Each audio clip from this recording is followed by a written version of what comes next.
começar mencionando um contexto histórico que influenciou diretamente a segunda fase modernista. Vou começar dizendo sobre o contexto histórico que influenciou diretamente a segunda fase modernista. A crise de 29, que foi a queda da Bolsa de Nova York, que influenciou o Brasil como? A superprodução de café gerou problemas sociais, como desemprego e fome. A Era Vargas, que em 37 ele implantou a ditadura, diminuindo a liberdade de expressão. Também chamada de geração de 1930, se consolidou um período de tensões ideológicas, em período de guerra.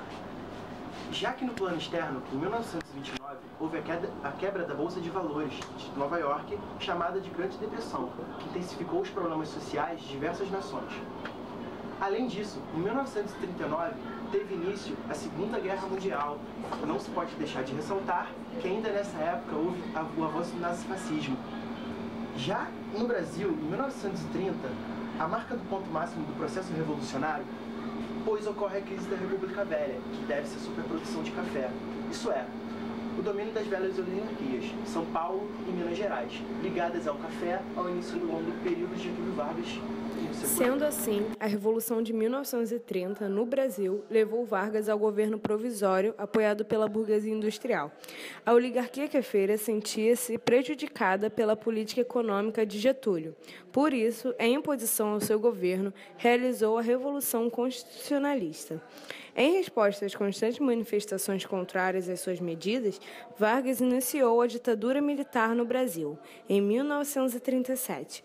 Portanto, foi implantado o Estado Novo, que compreendeu um longo período anticomunista e antidemocrático, baseado em um nacionalismo conservador e chefiado unicamente por Getúlio Vargas. Em 1945, ano do fim da guerra, das explosões atômicas, da criação da ONU e no Plano Nacional da derrubada do governo ditatorial de Getúlio Vargas, abre-se um novo período na história literária brasileira. Como já dito anteriormente, a segunda fase do modernismo buscava refletir a realidade social e econômica brasileira. Sendo repleta de denúncias, mostrava relações do eu com o restante do mundo. Teve em foco também o regionalismo, que foi a denúncia de problemas que os trabalhadores rurais enfrentavam, como a miséria. Também foram abordadas outras temáticas, como romances urbanos e psicológicos. Se comparando à era naturalista, o modernismo afastou-se do apego ao cientificismo. No plano formal, o verso livre continuou sendo usado, mas os poetas tinham liberdade para escolher formas como soneto ou madrigal. Portanto, era possível dilatar o campo de experimentações poéticas, pesquisando formas, utilizando técnicas de outras escolas e épocas, reelaborando-as, conferindo a elas um novo sentido. No plano temático, a abordagem do cotidiano continuou sendo explorada, mas os poetas se voltaram também para os problemas sociais e históricos que estavam ocorrendo na época, além de manifestações e inquietações existenciais e religiosas que ampliam as proposições. Não se pode deixar de salientar que houve uma retomada nos elementos simbolistas.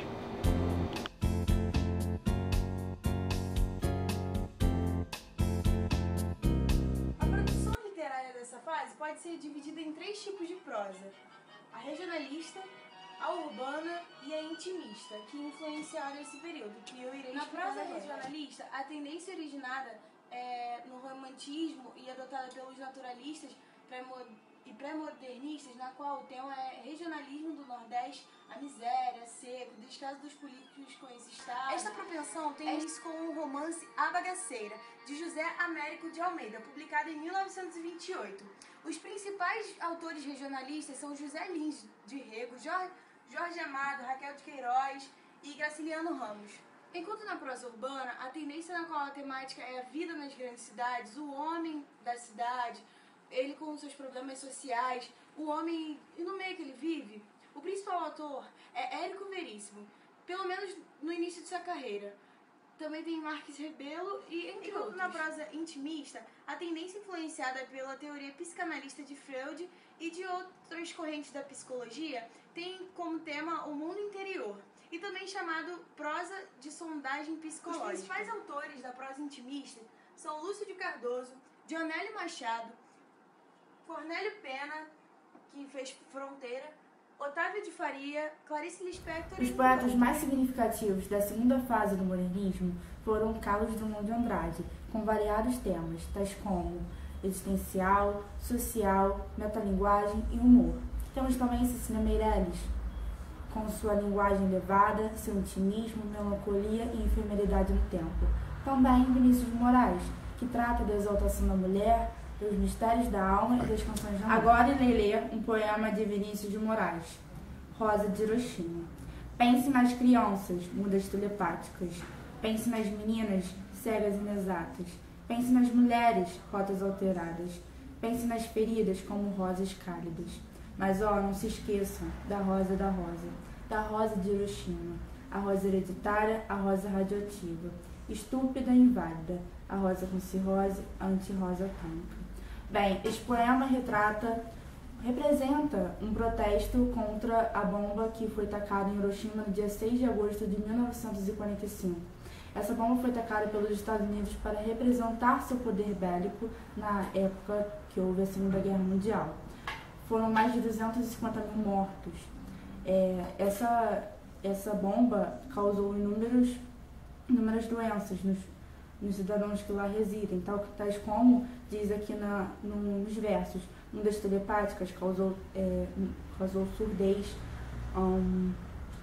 pense nas feridas, causou queimaduras, cirrose, diversas, entre outras doenças. E é uma forma de protesto.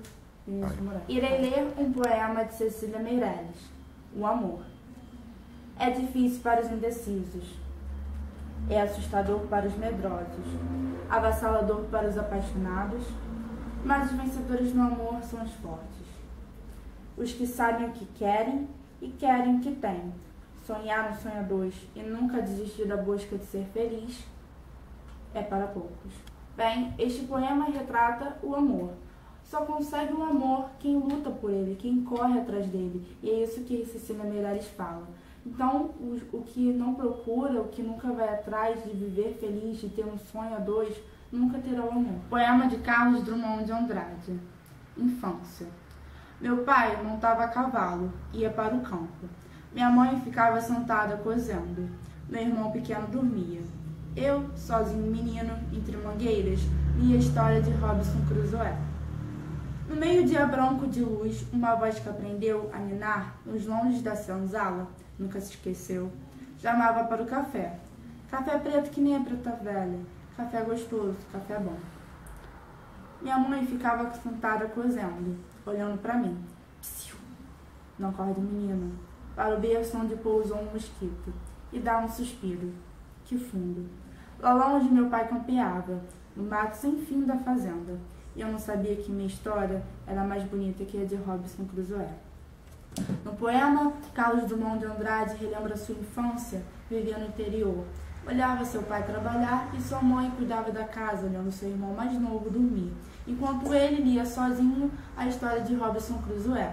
Robinson Crusoe e sua história era a história de um jovem marinheiro que decide viajar sem avisar nada a ninguém. Sua tripulação morre durante uma tempestade e ele fica preso numa ilha deserta no Caribe. Por fim, ele compara sua vida com a história de Robinson Crusoe, falando que ele prefere ter uma vida feliz e monótona do que viver infeliz e sozinho numa completa solidão, preso numa ilha, como a história de Robinson Crusoe.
comparando a aeronaturalismo. Ih, caralho. Tu tem vontade de gravar? Caralho, falando da crise de 29, foi a queda da Bolsa de Nova York. Ela influenciou muito o Brasil com a superprodução de café.